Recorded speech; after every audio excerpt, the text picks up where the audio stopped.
Hamjambo. Welcome to another great episode of the Kenyan podcast, the number one trending and topical issues podcast in the 254. I do hope that you are doing fantastic and you're having a great week. If not so, things will eventually shape up. And I do hope that you are happy to be with us on this particular episode. Remember, you can always find us on different podcast streaming platforms. We are on Spreaker. We are also on Spotify. You can find us on Podchaser. You can also find us on Angami as well as your other favorite streaming platforms. So welcome to the show. On this particular podcast, we get to show you a different side of this coin that we call the 254. And we do hope that you are able to also catch up with some of the trending and topical issues happening taking place in the 254 with the goal of not just informing you but also just getting to entertain and educate. We do a whole lot of things right here on the Kenyan Podcast, and that is why I urge you to follow us on our social media platforms at Kenyan Podcast on Twitter, the Kenyan Podcast on Facebook, as well as the Kenyan Podcast on YouTube as well. If you do have a question or you do have a suggestion or maybe a comment you'd just like to share with us, you can feel free to write to us, kenyanpodcast@gmail.com, and we would be more than glad to respond and engage with you on whatsoever issue that you want to raise with us right here on the Kenyan Podcast. On today's show, we do have a whole lot of things that we wish to discuss. And one of the things that has been going on for a minute now, not just for a minute, but for a while, is these forced disappearances, of people that have been seen to be speaking against the KK regime. And the thing is, when it comes to some of these particular situations, when people have just disappeared, others, there is extrajudicial killings and things like that, what you realize is that in some cases, for example, you remember Kasmuel. In the case of a Kasmuel, that was a fake disappearance. You actually orchestrate it and you disappear for a few days. And then, people will question on social media, your friends, maybe perhaps even family, they might not know of your whereabouts. And therefore, they will be asking, who has Kasmol? Where is Kasmol? And things like that, questions will be asked. Then again, that did happen to be, when he came out, he said, I had to go into hiding for a while and, because of this and that. But now, there has been a case which has been on the forefront, of all these newspapers in the country. I'm talking about the disappearance of Ndiangui. And for Ndiangui, what did happen is he's a blogger, he's also a software developer. The DCI were looking for him, and so they went to his home. And apparently, it is said that according to the DCI, they did say that they didn't find him, but they did carry some of his items, some of his computers. They did carry those to go and conduct the investigations. But then Ndiangui disappeared. Somehow, in some way, he disappeared. And what did happen with that is that for 11 days, his family didn't know where he was, nor, even his friends wouldn't tell where he was. And therefore, even the media and other platforms, social media, X, all these different social media Meta, everyone was questioning, where did Ndiangui go to? Who is involved with his disappearance? Is it another case of someone disappearing only to be found his body ditched, having been murdered, his body ditched maybe in a farm somewhere or in a forest somewhere? And people were very much worried because this is a man that has spoken out and he was vocal, airing his opinion on some of these particular things going on with the current administration. And we also do know about the previous case of another blogger. This is also another blogger who was also taken from his home, and this is in Homa Bay, and then brought all the way to Nairobi for questioning. And for me, I always do get to ask, why don't you if you're getting to ask and question someone, and this is an interrogation or investigation, why is it necessary that you take someone all the way from Homa Bay to Nairobi? Is it that the investigation cannot be done in Homa Bay, or is it that there are many questions that pop up, that come up when you're talking about someone being taken all the way from Homa Bay to Nairobi, and this is by the DCI, and it is because he was, of course, also involved in somewhat speaking out against. And this is Albert John. He died in police custody, and there were so many questions. Regarding why he had to be brought to Nairobi, and who had ordered it, and what happened even between those particular times where he was being transported, and even when he was in a cell. The police said, oh, he hit his head to the wall, when he was in the cell, and he did it numerous times until he died.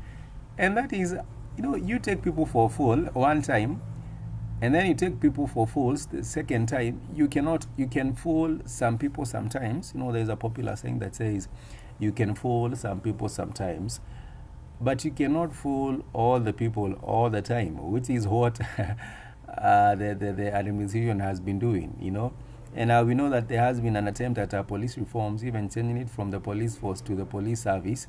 But, what has been happening, or what seems to be happening to the Kenyan police, is that there is that old colonial mindset, where it is their duty, feels like it is to just be in control, control people. I'm looking for the word, but what has been happening is not really service. When people meet up with the police on the streets, do you feel safer? That is my question now for you. When you meet up with the police on the streets, maybe perhaps you're going home, and it's around 8 p.m. or even 7 p.m. or even 6 or 5 p.m. and you come up across the police, do you feel that now you're much safer and things are much better? That is my question for you. Remember, this is a Kenyan podcast, the number one trending and topical issues podcast in the 254. You can always find us on our socials, the Kenyan podcast, and we would be more than glad to connect and vibe with you, as we hope, to bring and inspire, unity and also progress for our great nation of Kenya. But nonetheless, yes, we are talking about Ndiangui. Days later, he did show up. And we know that Justice Chacha Mwite, he had actually made a request or a demand that the DCI boss, they turn up, the police boss, they turn up to a court and actually produce the body of Ndiangui. And they came up to the court earlier this week, and they said that we do not know where he is, we do not have him. And then yesterday also, Ndiangui was found, or he came up and he said he had been in hiding because he feared for his life. He had been in hiding, and there have been so many questions whether he was in hiding or whether he was actually abducted, because according to the sources, he seemed shaken and he seemed like somewhat he might have been tortured. This is speculative, but somewhat maybe he might have been he has gone through a lot, from what he was looking like at the court. And the court, of course, Justice Chacha Mwite actually ordered that they go back to court on the 18th, that he do not be arrested. He is given time with his family, and we are waiting to see how that particular one pans out. There have been some politicians really trying to capitalize on these misfortunes, and the state for a while, not for a while, let me say for some time now, there has been the talk of a killer squad. And the thing is, every other time there is denial, no, this is just a speculation, it's nothing like that. But what do you think? For me, my question was a little bit earlier on, do you feel safer when you come into contact with the police, you're just moving about your business? Do you feel that now I'm much more safer now that the police are here? Or do you feel that anything might go anyway? That is my question for you, and I would really, really love to know what your thoughts. And also another question, what should be done according to you to see that we have lasting police reforms in our country? Recently, former Chief Justice Maraga, former Kenyan Chief Justice Maraga, he did say that there has to be some change. He was involved in the process of police reforms, and he was involved in one of these commissions. And one of the recommendations is that they look into the training of the police, so that there is a more. It takes more time, because with the current system, it's very short, but it takes more time. And also, apart from that, there is also that human can I call it human resource kind of an approach to the same as well. But nonetheless, what we hope to see is real lasting reforms. One of the things that are brought out the Gen Zs out for protest on the 25th of this particular year is demanding for end of police brutality and demanding for justice and accountability. And sadly, when there was a commemoration of the June 25th protest for last year, the Maandamano, there has also been the case of 19 more people losing their lives this year. And last year it was about 60 people losing their lives from the Maandamano in 2024, June 25th. And when do we bring an end to this whole matter? That is the question. When do we bring an end to this whole issue? Because there has been an issue of blame shifting. You go to talk to the government officials, they say, oh, this is what is happening, these are not real protesters, this is this and that, trying to turn fingers and blame everywhere else apart from looking at themselves and saying, well, asking what can we do to address these issues that are being raised, when it comes to issues of governance and accountability, and also the application of the rule of law. Because in our country for a while you do see even police agencies deciding that they will not honor court orders, and also even at the top leadership you do find with some of these top leadership positions, they do not have a regard for the court.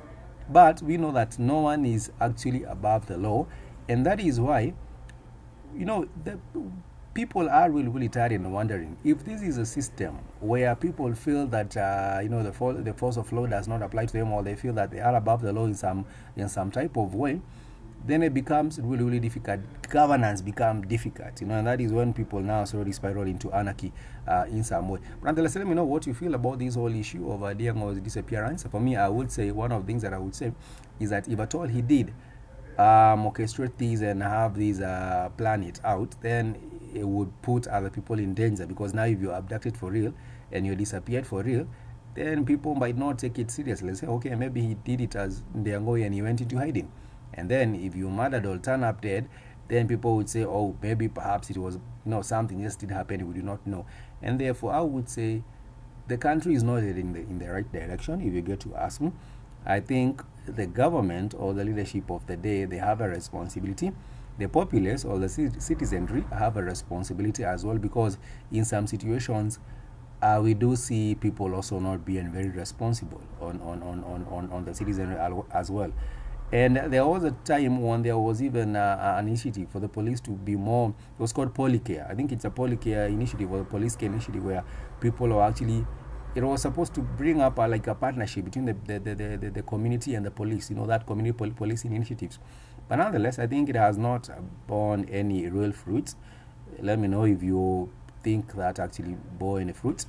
And nonetheless, that is our conversation for today, because at the end of the day, we cannot continue with abductions and disappearances and move on as if nothing has happened.